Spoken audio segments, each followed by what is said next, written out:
भक्तगणों, आज आपको महाभारत में दुर्योधन और कर्ण का राजा युधिष्ठिर, अर्जुन एवं साथी के साथ संग्राम की कथा कहूँगा। आप इसको ध्यान पर सुने और इस चैनल को लाइक सब्सक्राइब जरूर करें। राजा युधिष्ठिर ने पूछा, संजय, तुमने कहा कि युधिष्ठिर ने महारथी दुर्योधन को रथहीन कर दिया था, सो उसके बाद उन दोनों का किस प्रकार युद्ध हुआ? इसके सिवा तीसरे पहर का रोमांचकारी युद्ध भी कैसे कैसे हुआ? यह सब वृत्तांत तुम मुझे सुनाओ। संजय ने कहा, राजन, जब दोनों ओर की सेनाएं आपस में भिड़ गई तो आपके पुत्र एक दूसरे रथ में चढ़कर संग्राम भूमि में आया। उसने अपने सारथी से कहा, सूत, चल चल जल्दी से, जहाँ राजा युधिष्ठिर हैं वहीं मुझे शीघ्र ले चल। तब सारथी तुरंत ही उस रथ को हाँक कर धर्मराज के सामने ले गया। दुर्योधन ने फौरन ही एक पैने बाण से उनका धनुष काट डाला। इस पर महाराज युधिष्ठिर ने दूसरा धनुष लेकर दुर्योधन के धनुष और ध्वजा के टुकड़े कर दिए। तब दुर्योधन ने भी दूसरा धनुष लेकर उन्हें घायल कर डाला। इस प्रकार वे दोनों ही वीर अत्यंत क्रोध भरकर एक दूसरे पर शस्त्रों की वर्षा करने लगे। दोनों ही एक दूसरे पर वार करने का मौका देखने लगे। दोनों ही बाणों की चोटों से घायल हो गए तथा दोनों ही बार बार सिंह के समान गर्जना और संघध्वनि करने लगे। राजा युधिष्ठिर ने 3 वज्र के समान वेगवान और दुर्धर्ष बाणों से दुर्योधन की छाती पर चोट की। इसके बदले में आपके पुत्र ने उन्हें 5 तीक्ष्ण बाणों से घायल कर दिया। इसके बाद उसने उन पर एक अत्यंत तीक्ष्ण लोहमयी शक्ति छोड़ी। उससे आते देख राजा युधिष्ठिर ने 3 पैने बाणों से उसके टुकड़े टुकड़े कर दिए तथा 5 बाणों से दुर्योधन को भी घायल कर डाला। अब दुर्योधन गदा उठाकर बड़े वेग से धर्मराज की ओर दौड़ा। यह देखकर उन्होंने आपके पुत्र पर एक अत्यंत देदीप्यमान शक्ति छोड़ी। उसने उसके कवच को तोड़कर छाती पर चोट पहुंचाई। इससे वह अत्यंत व्याकुल होकर गिर पड़ा और मूर्छित हो गया। इसी समय भीमसेन ने अपनी प्रतिज्ञा याद करके धर्मराज से कहा, महाराज, इससे आप न मारें। यह सुनकर धर्मराज वहाँ से लौट गए। अब आपके पक्ष में योद्धा कर्ण को आगे करके पांडव सेना पर टूट पड़े और उनके साथ युद्ध करने लगे। कर्ण ने अनेकों चमचमाते हुए बाण सात्विकी पर छोड़े।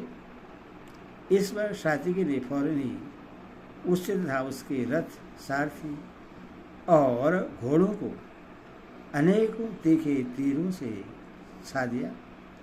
कर्ण को इस प्रकार सात्विकी के बाणों से व्यथित देख आपके पक्ष के अनेकों अतिरथी, हाथी, घोड़े, रथी और पैदल सेनाएं लेकर दौड़े। उनका सामना द्रुपद के पुत्र आदि अनेकों वीरों से किया। इससे वहाँ हाथी, घोड़े, रथ और सैनिकों का बड़ा भारी सहार होने लगा। इसी समय पुरुष परवर श्री कृष्ण और अर्जुन अपने नित्य कर्म से निपटकर तथा शास्त्रानुसार भगवान शंकर का पूजन कर युद्ध क्षेत्र में आए। अर्जुन ने गाड़ी धनुष चढ़ाकर सारी दिशा विदिशाओं को बाणों से व्याप्त कर दिया। शत्रु के अनेकों रथ, आयुध, ध्वजा और सारथी को नष्ट कर डाला तथा बहुत से हाथी, महावत, घुड़सवार, घोड़े और पैदलों को यमराज के घर भेज दिया। यह देख कर राजा दुर्योधन अकेला ही बाणों की वर्षा करता अर्जुन पर टूट पड़ा। अर्जुन ने 7 बाणों से उसके धनुष, सारथी, ध्वजा और घोड़ों को नष्ट करके एक बाण से उसका छत्र काट डाला।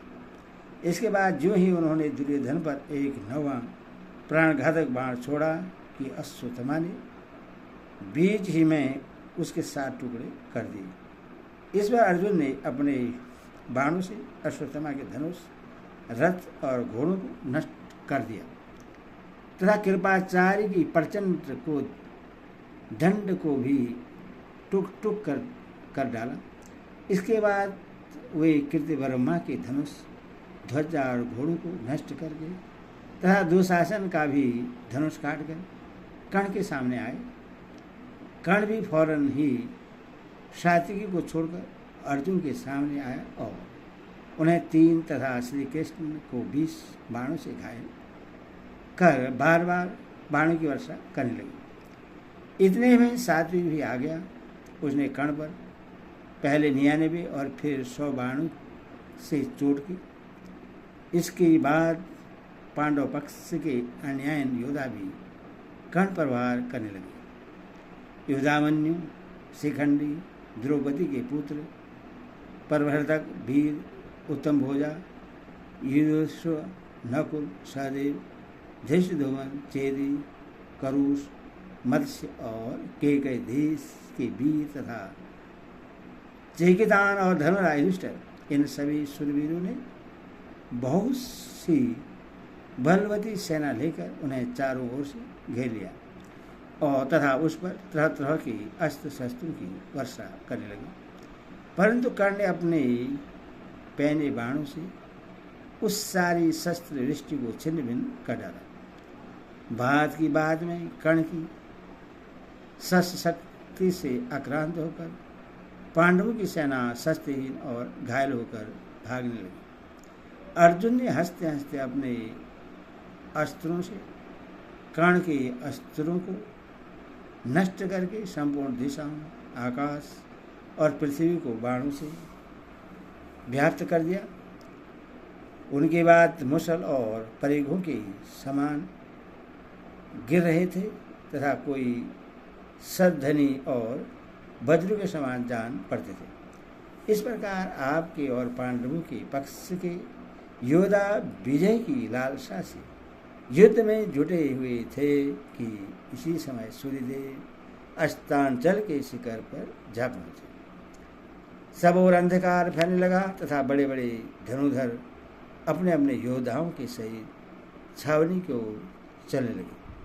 कौरव को जाते देख विजयी पांडव भी अपने शिविरों को चल दिए। सब वीर बाजे गाजे के साथ शहनाद और गर्जना करते तथा अपने शत्रुओं की हंसी एवं श्री कृष्ण और अर्जुन की स्तुति करते जाते थे। इस प्रकार उन्होंने छावनी में जाकर रात भर विश्राम किया। हरि ओम तत्सत।